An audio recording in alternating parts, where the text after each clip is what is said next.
श्रोतागण, भाई और बहनों, मातृशक्ति को नमन। चैनल 24+ न्यूज़ के खास विशेष, हमारे जीवन को दिशा देने वाला, हमें अच्छा इंसान बनाने वाला, बच्चों को, युवाओं को अच्छा संस्कार देने वाला पुनरुत्थान कार्यक्रम में आप सभी का हार्दिक स्वागत है, अभिनंदन है, सत्कार है। पुनरुत्थान कार्यक्रम में प्रतिदिन नए नए विषयों के साथ में प्रवेश होते हैं और विषय हर दिन ऐसे सेलेक्टेड विषय लिए जाते हैं जो कि हमारा जीवन का उत्थान होता रहे और हमारे जीवन का पुनर्जागरण होता रहे। यही इस पुनरुत्थान कार्यक्रम का उद्देश्य है। तो प्रतिदिन की श्रृंखला के अंदर आज का हमारा विषय है जगत कल्याण। आज विषय यूनिवर्सल है, पूरे विश्व से संबंधित जुड़ा हुआ विषय है, बहुत ऊंची भावना है, सर्वोच्च भावना है और इस भावना से कार्य करने वाला, इस भावना को रखने वाला व्यक्ति वसुधैव कुटुंबकम का सदस्य हो जाता है। वसुधैव कुटुंबकम हमारी भारतीय संस्कृति की बहुत पुरानी अवधारणा है कि सारी सृष्टि और 7 अरब की पूरी जनसंख्या, उसका पिता है वो वासुदेव है, वो ईश्वर है। यानी 7 अरब की जनसंख्या, हम उसी एक ही ईश्वर, एक ही पिता की संतान हैं। एक ही पिता की संतान आपस में भाई भाई, प्रेम, सौहार्द, सद्भावना से रहते हैं। तो आज का हमारा विषय है कि जगत कल्याण। जगत का मतलब विश्व, सृष्टि, पृथ्वी, कॉस्मोस, पूरा पर्यावरण जिसके अंदर 84 लाख जीवा योनि के समस्त प्राणी एक साथ निवास करते हैं। उसके अंदर इतनी बड़ी व्यवस्था है कि इतने लोग भरण पोषण, निवास, श्वास और अपना कार्यकलाप कर सकते हैं। ये कितनी बड़ी बात है। भाई और बहनों, दर्शकगण, श्रोतागण, एक उदाहरण के द्वारा आपको बताता हूं कि हमारे घर में कभी मैरिज का ओकेजन आता है तो हम 6 महीने पहले सारी व्यवस्था के अंदर जुट जाते हैं, कार्ड छपवाते हैं, निमंत्रण देते हैं, होटल बुक करते हैं, एक एक व्यक्ति का हम ध्यान देते हैं। इतने लोगों को इनविटेशन दिया है, 500 लोगों को इनविटेशन दिया है, 500 लोगों के रुकने की हम व्यवस्था देखते हैं, भोजन की व्यवस्था देखते हैं, उनके वाहन की व्यवस्था देखते हैं कि हमारे किसी भी बाराती को किसी प्रकार का कष्ट न हो। तो भाई और बहनों, ये तो 500 लोगों की व्यवस्था है। क्या आपने कभी सोचा है इस जगत के अंदर हमारी सृष्टि, हमारी ये पृथ्वी माँ, जो हमारी नेचर माँ है, हमारी प्रकृति रूपी माँ है, यह 84 लाख तो जीवा योनियां हैं। उसके जीवों की सब संख्या की जाए तो उसकी कोई जो है ना संख्या असंख्य अनंत है। जो अरब खरब वंश की हमने संख्याएं बनाई है वो छोटी पड़ती है उसके अंदर। इतनी बड़ी हमारी माँ है, इतना बड़ा जगत है, सबको भोजन देती है, रोटी देती है, कपड़ा देती है, मकान देती है, शिक्षा देती है और चिकित्सा देती है। हमारी सारी मूलभूत आवश्यकताएं जो हमारी ये नेचर माँ पूरी करती है, उसी का नाम जगत है। दूसरा शब्द है कल्याण। इसके अंदर रहने वाले 84 लाख जीवा योनियों को कल्याण का मतलब उनका भला हो, उनका सर्वोदय हो, वो प्रेम से रहें, वो सुख से रहें, वो टेंशन फ्री रहें, वो आनंद के साथ रहें। दर्शकगण, भाई और बहनों, 4 बातें हमारी भारतीय संस्कृति में बहुत ही दुर्लभ बताई गई है। वो क्या है? मनुष्य जीवन का मिलना अति दुर्लभ है। दूसरी बात है, मनुष्य जीवन तो मिल गया लेकिन ईश्वर में आस्था होना बहुत कठिन है। और तीसरी बात है कि ईश्वर की भक्ति करने का, सत्संग करने का अवसर मिलना। और चौथी बात है, हमने सत्संग भी कर ली लेकिन ईश्वर के अंदर आस्था होना, वो ईश्वर की वाणी को जीवन में उतारना। ये चारों बातें जो किसी व्यक्ति के अंदर होती है, दूसरे प्राणियों में तो संभव नहीं है क्योंकि उनका मस्तिष्क का विकसित नहीं है। लेकिन 7 अरब के लोग इस पर चिंतन करें तो वो ऐसा व्यक्तित्व का निर्माण कर सकते हैं। चारों बातें हो सकती है, असंभव नहीं है, कठिन जरूर है। और उसको प्राप्ति करने को ही हमारी भारतीय संस्कृति में चतुर्थ पुरुषार्थ कहा गया है, पुरुषार्थ चतुष्टय कहा गया है। चतुष्टय का कौन मतलब होता है? काम, अर्थ, धर्म और मोक्ष। हम पूरे जीवन भर तक जब तक जीते हैं इन चार चीज़ों से पुरुषार्थ करते हैं। काम तो हमारे शरीर की आवश्यकता होती है और उसमें बताने की जरूरत नहीं, समय आने पर सब अपने आप होता है। और अर्थ है वो अर्जन का कार्य हम सब करते हैं, जैसी जैसी हमारी परिवार की आवश्यकता होती है। अर्थ के बिना काम नहीं चलता। लेकिन जो विशेष पुरुषार्थ का काम है वो धर्म है। धर्म का मतलब जगत कल्याण करना, ऐसी जो है शिक्षा को प्राप्त करना, ऐसे संस्कार को प्राप्त करना। और जगत कल्याण की जब भावना आ जाती है तो चौथा पुरुषार्थ है, व्यक्ति सबका कल्याण करते करते वो मोक्ष की अवस्था तक पहुंच जाता है। तो कल्याण, महात्मा गांधी ने कल्याण के लिए सर्वोदय का सिद्धांत दिया। महात्मा गांधी का जो हमारा भारत है उनका चिर ऋणी रहेगा कि उन्होंने पूरा जीवन जो है वो भारत को अंग्रेजों की गुलामी से आज़ाद करने के लिए पूरा जीवन लगाया। और हमको सत्याग्रह के द्वारा, अहिंसा के द्वारा, सत्य पर अटल रह करके अगलों को मजबूर किया कि अंग्रेजों भारत छोड़ो। और उनको सत्याग्रह के माध्यम से उनको भारत को छोड़ना पड़ा। लेकिन सिर्फ आज़ादी तक सीमित नहीं रहे, उन्होंने हिंद स्वराज्य दिया और उन्होंने सर्वोदय दिया। सर्वोदय का मतलब जगत कल्याण। इस हमारे भारतवर्ष के अंदर जो है रहने वाले हर नागरिक का, छोटे बड़े नागरिक का, सबका उदय हो। सबको मूलभूत आवश्यकताएं, रोटी, कपड़ा, मकान, शिक्षा, चिकित्सा, समान रूप से अधिकार है सबका। हवा पे, पानी पे हर भारत के नागरिकों को अधिकार है। और इसी मंशा को लेकर के हमारा संविधान बना है, जिसमें हमें धार्मिक स्वतंत्रता दी गई है। कोई भी व्यक्ति अपनी इच्छा अनुसार कैसा भी धर्म किसी भी उम्र में स्वीकार कर सकता है। बोलने की स्वतंत्रता है, हम अपनी बात को रख सकते हैं बिना कटुता, बिना भेदभाव, बिना लड़ाई झगड़ा पैदा किए। आपको बात रखने की स्वतंत्रता है, विचार रखने की स्वतंत्रता है। लेकिन अगर किसी के सम्मान का हनन होता है वह स्वीकार नहीं है। तो ऐसा हमारा संविधान सर्वोदय के कंसेप्ट के माध्यम से हुआ। सर्वोदय का कंसेप्ट महात्मा गांधी ने कहाँ से लिया? जगत कल्याण से लिया। रायचंद भाई जो श्रीमद राजचंद्र रहे, उन्होंने अहिंसा, वो सूक्ष्मतम अहिंसा का पालन करते थे और उनका कॉन्सेप्ट था जगत कल्याण। अहिंसा के द्वारा खुद का कल्याण करना चाहते थे और जगत का कल्याण करना चाहते। कल्याण का मतलब मंगल, भला, सबका अच्छा हो, सब प्रेम से रहें, सद्भावना से रहें, भाईचारा से रहें, भाई भाई रह करके रहें और शांतिपूर्ण से अस्तित्व के साथ में रहें। रायचंद भाई से उन्होंने अहिंसा की व्याख्या सीखी और अहिंसा को उन्होंने अपनी राजनीति के अंदर, अपने जीवन के अंदर, देश के संचालन के अंदर लागू किया। श्रीमद राजचंद्र सिर्फ 33 वर्ष तक जिए और वो गांधी जी के समय के थे और वो दोनों ही गुजरात के रहने वाले थे और दोनों का आपस के अंदर बहुत ही अच्छा प्रेम था। और महात्मा गांधी श्रीमद राजचंद्र से बहुत प्रभावित थे, लेकिन दुर्भाग्य से 33 वर्ष की उम्र में भी वो स्वर्ग सिधार गए। उनका कॉन्सेप्ट जगत कल्याण का था। वो ये कहते थे कि अहिंसा के माध्यम से जगत का कल्याण होना चाहिए। तो भाई और बहनों, दर्शकगण, श्रोतागण, अब जगत कल्याण की बात तो हमने कही, लेकिन जगत कल्याण करें कैसे? युग निर्माण योजना के अंदर एक कहावत आती है कि अपना सुधार संसार की सबसे बड़ी सेवा है।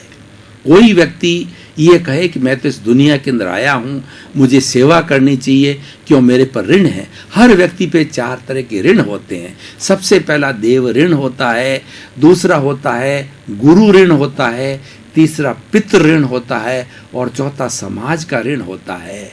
क्योंकि हम इन चारों से जो है वो हम चारों से प्राप्ति करते हैं, चारों का हमारे पर कर्ज है, चारों ही हमको पहचान देते हैं। तो कर्ज उतारना इसी जीवन के अंदर हमारा एक रिस्पॉन्सिबिलिटी होती है। तो ऐसे देव ऋण क्या होता है कि ईश्वर का हमारे प्रति ऋण है कि ईश्वर ने हमारे को ये संसार दिखाया और हमारे पर ये कृपा की, क्योंकि सृष्टि का संचालन करने वाला जगत नियंता व्यवस्थित शक्ति, उसको ईश्वर भी कहा जाता है। तो उस जगत नियंता को, व्यवस्थित शक्ति को जो है हमें उसका ऋण उतारना चाहिए।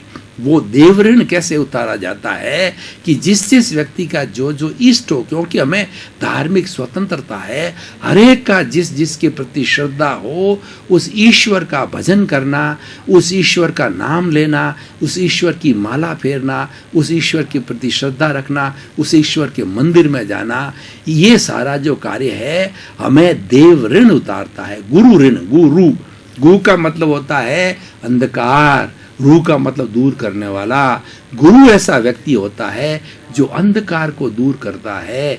और अंधकार के लिए कहा जाता है कि अगर घना अंधेरा हो, सदियों सदियों का अंधेरा हो और छोटा सा दीपक अगर जला दिया जाता है तो उस सदियों के अंधकार को जो है, जंगल में छाए हुए इस अंधकार को वो भगा देता है। तो दीपक जो है स्व पर प्रकाशक होता है। वो दीपक को ज्ञान के रूप में माना है, ज्ञान स्व प्रकाशक होता है। तो गुरु है वो सही ज्ञान देने वाला होता है और अंधकार अज्ञान कहलाता है। गुरु वह होता है अज्ञान रूपी अंधकार को हटा करके ज्ञान रूपी दीपक हमारे भीतर जला देता है, जो कि सतत जो है प्रकाशमान होता रहता है। उससे हम स्व पर प्रकाशक होते रहते हैं और हमारे भीतर विराजमान हमारी शुद्ध आत्मा स्वयं स्व प्रकाशक है, वो हमारा सबसे बड़ा गुरु है। तो इस तरह से गुरु के प्रति श्रद्धा रख करके और अच्छे कार्य करके हम जो गुरु का ऋण उतार सकते हैं। तो देव, गुरु और तीसरा होता पितृ, यानी माता पिता। माता पिता इस संसार के जो है वो तो तीर्थ कहे जाते हैं। तीर्थ वह स्थान होता है कि जहाँ पर व्यक्ति जाकर के जन्मों जन्मों के जो हमारा कर्म जो हमने जो किए हैं उनका क्षय कर सकता है, कर्मों को काट सकता है। तो उसको जो है जहाँ पे माता पिता की सेवा करते रहो तो वो ईश्वर की सेवा है, वो सबसे बड़ा तीर्थ है। दर्शकगण, श्रोतागण, भाई और बहनों, गहन विषय पे गहन चिंतन हुआ। अब हम थोड़ा तरोताजा होने के लिए कुछ समय का ब्रेक ले रहे हैं। ब्रेक के बाद पुनः हाजिर होंगे।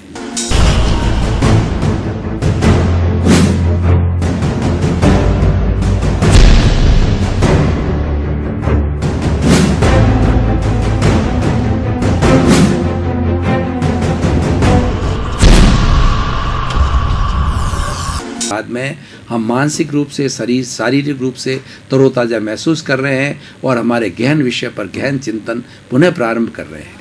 इसके लिए भाई और बहनों में एक उदाहरण देना चाहता हूँ कि हमारे शिव और पार्वती, हमारे जो है ब्रह्मा विष्णु महेश है, वो इस संसार का भरण पोषण करने वाले हैं और दुर्जनों को जो है वो उनकी ताड़ना भी देने वाले हैं।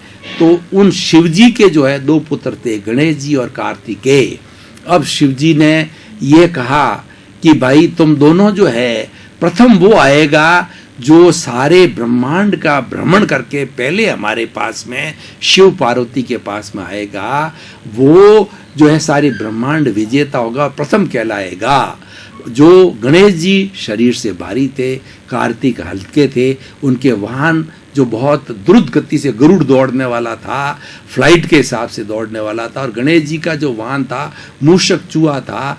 गणेश जी भारी, उनका वाहन बहुत छोटा। तो गणेश जी ने अपना दिमाग लगाया, गणेश जी ने जो है माता पिता को अपना तीर्थ और उसको विश्व माना और धीरे धीरे मूषक को जो है वाहन पे चल करके अपने माता पिता का यानी शिव और पार्वती का जो है वो चारों तरफ परिक्रमा करके और उनके पैरों के अंदर नतमस्तक हो गए। उन्होंने दिमाग लगाया ज्ञान से और तो प्रथम रहे और कार्तिकेय जो है वो दूसरे नंबर पर रहे। तब शिवजी ने और पार्वती जी ने जो गणेश जी को आशीर्वाद दिया, इस विश्व के अंदर कोई भी शुभ कार्य होगा, कल्याणकारी होगा, मंगलकारी होगा, सबसे पहले तुम्हारी पूजा की जाएगी, उपासना की जाएगी। इसीलिए हमारी भारतीय संस्कृति के अंदर हम कोई भी शुभ कार्य करते हैं तो सबसे ऊपर गणेश जी का चित्र बना के श्री गणेशाय नमः करते हैं। गणेश जी की पूजा सबसे पहले की जाती है। तो भाई और बहनों, ये तो प्रसंगवश आ गया। मैं ये कहना चाह रहा था, इसे जगत कल्याण के अंदर हमें भावना ऊंची रखनी चाहिए। ये भावना से जुड़ा हुआ है, और भावना में क्या होता है कि एक व्यक्ति की भावना दूसरे व्यक्ति तक अपने आप पहुंच जाती है, क्योंकि हर एक इस पूरे ब्रह्मांड में जितने 84 लाख जीवा योनि के प्राणी हैं, उसमें सब में एक जैसी शुद्ध आत्मा विराजमान है। उस शुद्ध आत्मा भगवान के अंदर कोई भी अंतर नहीं है। मात्र अंतर जो शरीर का है वो अपने अलग कर्मों के आवरण के कारण है।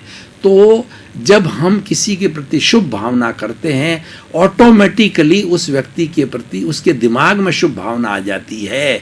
और हम किसी के प्रति दुर्भावना करते हैं तो उसके अंदर भी दुर्भावना, शत्रुता, नेगेटिविटी हमारे करने से उसके अंदर भी पैदा हो जाती है, और वो हमारे से दुराव रखने लग जाता है। तो भाई और बहनों, दर्शकगण, श्रोतागण, हमें इस बात को समझना है कि अगर हम जगत कल्याण करना चाहते हैं तो हमें अपनी सोच को बहुत अच्छा रखना होगा। आजकल तो टीवी का युग है, इंटरनेट का युग है, ग्लोबलाइजेशन, प्राइवेटाइजेशन, लिबरलाइजेशन का युग है। आजकल सब साधन हो गए। यहाँ बैठे बैठे हम टीवी के माध्यम से, मोबाइल के माध्यम से, इंटरनेट के माध्यम से विश्व के किसी कोने में बैठे हुए, इस जगत के किसी कोने में बैठे हुए व्यक्ति से संपर्क कर सकते हैं। लेकिन पुराना जमाना था, विज्ञान इतना विकसित नहीं था। उस वक्त के अंदर अगर शिष्य को गुरु से जो है बातचीत करने के लिए, प्रणाम करने के लिए, कोई शंका का समाधान करने के लिए, वो अपना एक छोटा सा जो है वो हाथ का पुतला बना करके, और वो उसको लिंग शरीर कहते हैं, वो उसको छोड़ता था, और वो छोड़ करके और गुरु के पास में वो अदृश्य रूप से जाता था, और जाकर के सूक्ष्म रूप से जाता था, और गुरु को वो जो पुतला जाता था वो ऑटोमेटिकली वहां तक पहुंचता था, और गुरु को आभास हो जाता था कि मेरा शिष्य मेरे से वार्ता करना चाहता है। आज जो टेलीपैथी का युग था, वैसा का वैसा फोटो वहां पर आ जाता था, जो कि आजकल टीवी पे, मोबाइल पे आता है। वो ये टेलीपैथी से ही हमारा टीवी बना है। और आज सारा विज्ञान की तरक्की, विज्ञान कोई नया नहीं है, विज्ञान तो आए हुए 100-200 वर्ष हुए हैं, लेकिन हमारी ये जो विधाएं, जो टेलीपैथी की विधाएं हैं, और पहले जो है वो पादलिप्त नाम के एक आचार्य हुए हमारी संस्कृति के अंदर, वो एक तरह की ऐसी औषधि बनाते थे, उस औषधि को पैरों पर लपेट करके, और वो जो हेलीकॉप्टर के रूप के अंदर, फ्लाइट के रूप में पूरे ब्रह्मांड के अंदर अपने आप भ्रमण करते रहते थे। ऐसी विधाएं, सोना बनाने की विधाएं हमारे आगमों के अंदर और हमारे भारतीय संस्कृति के ग्रंथों के अंदर है। ऐसी कोई चीज नहीं है जो आज विज्ञान ने तो मात्र अभी तक 1-2%, 5% का शोध किया है, लेकिन हमारे जो ऋषि मुनियों के इस जो लेबोरेटरी जो शरीर रूपी है, उनके अंदर रिद्धियां सिद्धियां इतनी भरी हुई थी कि वो सारी आगे जाकर के हमारी भारतीय संस्कृति ग्रंथों में आई है। तो मैं बात कर रहा था जगत कल्याण करने की, यानी हमें भावना अच्छी रखनी चाहिए कि मेरा भी कल्याण हो, जगत का कल्याण हो। हमें प्रतिदिन सवेरे उठ करके 84 लाख जीवा योनियों के प्राणियों से जो है वो क्षमा याचना करनी चाहिए, उनके मंगल की प्रार्थना करना चाहिए। उसके 2 फायदे हैं। एक तो सबके साथ क्षमा याचना करने से उनकी एनओसी, हमने उनके साथ कोई दोष किया है, उनको कष्ट पहुंचाया है, उसकी एनओसी भी प्रत्यक्ष अप्रत्यक्ष रूप से मिलती है। साथ साथ में मंगल भावना करने से उनका भी उदय होता है, उनकी भी जो है वो आध्यात्मिक प्रगति होती है। तो मैं आपको बताना चाहता हूँ कि मैं रोज 84 लाख जीवा योनियों की बात करता हूँ, तो आपको बताना चाहता हूँ 84 लाख योनियाँ कौन कौन सी है। जगत के अंदर जो उत्पत्ति स्थान है, 84 लाख जगत की बात कर रहा हूँ, जगत कल्याण की बात कर रहा हूँ। तो 84 लाख योनियाँ कौन सी है भाई और बहनों, मैं बताना चाहता हूँ। और पूरा किस तरीके से प्रतिक्रमण करना चाहिए, वो भी मैं इसके साथ साथ में पूरी विधि बताता हूँ। जगत कल्याण करने की विधि क्या है, उस विधि को आप देखिए। 7 लाख पृथ्वी का है, 7 लाख अप का है, 7 लाख तेजस का है, 7 लाख वायु का है, 10 लाख प्रत्येक वनस्पति का है, 14 लाख साधारण वनस्पति का है, 2 लाख बेइंद्रिय, 2 लाख तेन्द्रिय, 2 लाख चतुरिंद्रिय, 4 लाख नारकी, 4 लाख देवता, 4 लाख तिरिंद्र पंचेंद्रिय, 14 लाख मनुष्य की जाति, 4 गति, 84 लाख जीवा योनि के प्राणियों को संसार रूपी नाटक के प्रारंभ से अध्यक्षण पर्यंत आज दिन तक किसी भी प्राणी को मन से, वचन से, काया से, करने से, करवाने से, अनुमोदने से किसी भी प्राणी को प्रत्यक्ष अप्रत्यक्ष रूप से कष्ट पहुंचा हो तो शुद्ध अंतःकरण से ऐसे समस्त प्राणियों से मैं क्षमा याचना चाहता हूं और उनके कल्याण की मंगल भावना करता हूं कि उनका कल्याण होते होते वो शीघ्र मोक्ष को पहुंच करके और ब्लिस को प्राप्त करे, आनंद को प्राप्त करे। और ऐसे 84 लाख जीवा योनियों के प्राणियों को मैं निर्दोष मानता हूं, निर्दोष घोषित करता हूं। यानी 84 लाख जीवा योनि के जो प्राणी हैं वो उन्होंने मैं उनको क्षमा करता हूं, लेकिन मेरा जो दोष है साथ साथ में उनसे यह भी क्षमा याचना मांगता हूं कि वो मुझे क्षमा करें। देखिए कितना परस्पर है ये भावना। ये जो मैंने ये भावना की है ये पूरे ब्रह्मांड के अंदर जाती है और ये भावना 84 लाख जीवा योनियों के प्राणियों तक पहुंचती है, क्योंकि हमारी आत्मा अव्याबाद कहलाती है और वही आत्मा भगवान कृष्ण में है, राम में है, वही आत्मा जो है सीता जी में थी और वही आत्मा एक चूहे में है, एक पेड़ में है, एक पौधे में, एक वायरस के अंदर छोटा से छोटा, उसमें वही आत्मा, शुद्ध आत्मा वही है। लेकिन ये सभी अलग अलग भेद क्यों दिखाई दे रहे हैं कि हर एक के ऊपर आवरण अलग अलग तरह का है, हर एक पर पर्दे अलग अलग गिरे हुए हैं, हर एक पर जो है अपने अपने कर्म जो उन्होंने अर्जित किए हैं, जो कॉजेज डाले हैं, उनके इफेक्ट अलग अलग होने के कारण अलग अलग शरीर, अलग अलग बुद्धि, अलग अलग उनको जो भुगतना, अलग अलग समय, अलग अलग आयु होती है। तो भाई और बहनों, दर्शकगण, ऐसी भावना भानी चाहिए और हमेशा दो तरह के व्यक्ति को रियल और रिलेटिव में रहने से ही जगत कल्याण होता है। ये कॉन्सेप्ट इतना सुंदर कॉन्सेप्ट है जिसके अंदर हमारी किसी भी मान्यताओं कोई हर्ट नहीं होता है।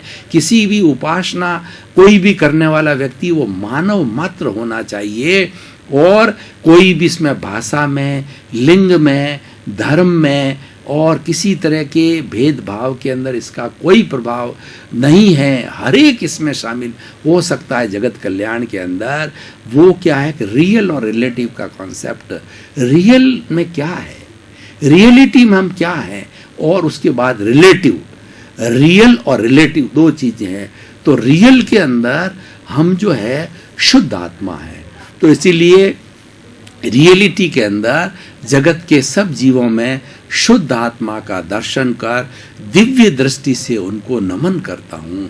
ऐसी भावना हमारे भीतर होनी चाहिए।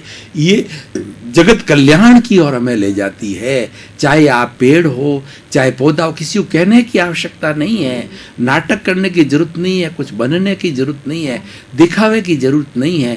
मात्र अपने विचारों के अंदर ये प्रेषण करना है, संप्रेषण करना है। और रिलेटिव क्या है, जैसे कि ये मेरा शरीर है, ये रिलेटिव है, तो मैं सोहन राज तातेड़ रिलेटिव हूँ और रियल में शुद्ध आत्मा हूँ। और रिलेटिव के अंदर जगत के सब 84 लाख जीवा योनियों को जो है रिलेटिव दृष्टि से जो है मैं देहधारी, नामधारी, जैसे मेरा नाम है, और पैकिंग रूप में देखता हूँ। हर एक व्यक्ति का एक पैकिंग है। शरीर क्या है, ये हाड़ मांस का पुतला है, ये पैकिंग है। जैसे हम कोई मार्केट से चीज़ खरीद के लाते हैं, अच्छी तरह से वो पैक करके हमको देता है। जब वो खोलते हैं, पैकिंग को हटाते हैं, तब मूल चीज़ उसमें से मिलती है।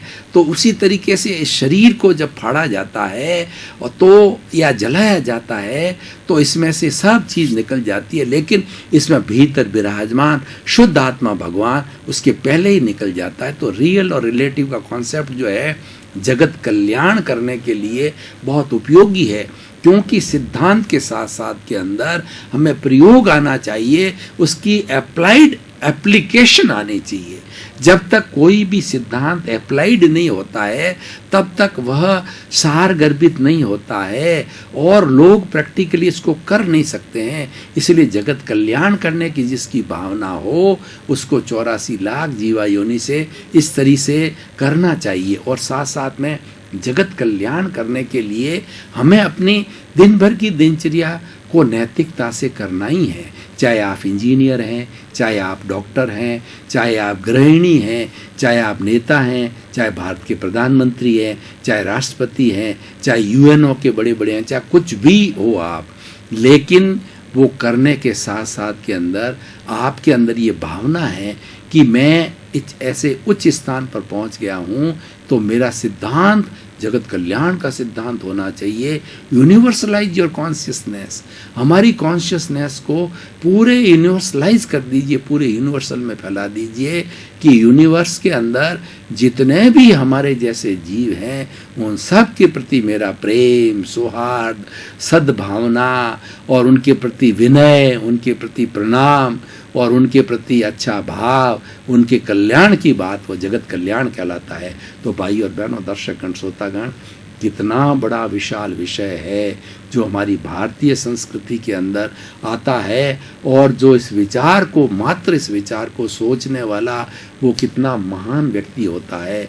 महान व्यक्ति जन्म से नहीं होता है, महान व्यक्ति कर्म से होता है। और कर्म भी एक हम जो है द्रव्य कर्म कहलाता है और एक भाव कर्म कहलाता है। द्रव्य कर्म तो हम करते हैं इंजीनियर के रूप में, डॉक्टर के रूप में, अपनी जीविका के रूप में, गृहिणी के रूप में, जो हम मन वचन काया से इस सारे 24 घंटे में चराचर जगत में करते ही रहते हैं, जन्म से लेकर के एंड तक। लेकिन भाव कर्म होता है वो भीतर रहता है, भाव कर्म सूक्ष्म होता है, वो दिखाई नहीं देता है। हमारे भीतर क्या चल रहा है वो हमारा भाव कर्म है और वही हमें तारता है, वही जगत कल्याण कराता है और हमारा भी कल्याण कराता है।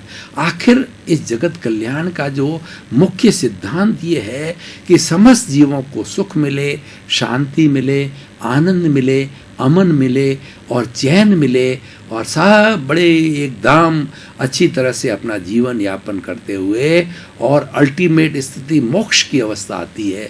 भाई और बहनों, दर्शकगण, जो मोक्ष का कॉन्सेप्ट भारतीय संस्कृति में मेरी समझ से ऐसा क्लियर कट कॉन्सेप्ट जो है विश्व की किसी भी संस्कृति के अंदर आपको नहीं मिलेगा कि हमारी जो शुद्ध आत्मा है जब समस्त कर्मों के आवरण से ये मुक्त हो जाती है तब ये ब्लिस की अवस्था में जाती है।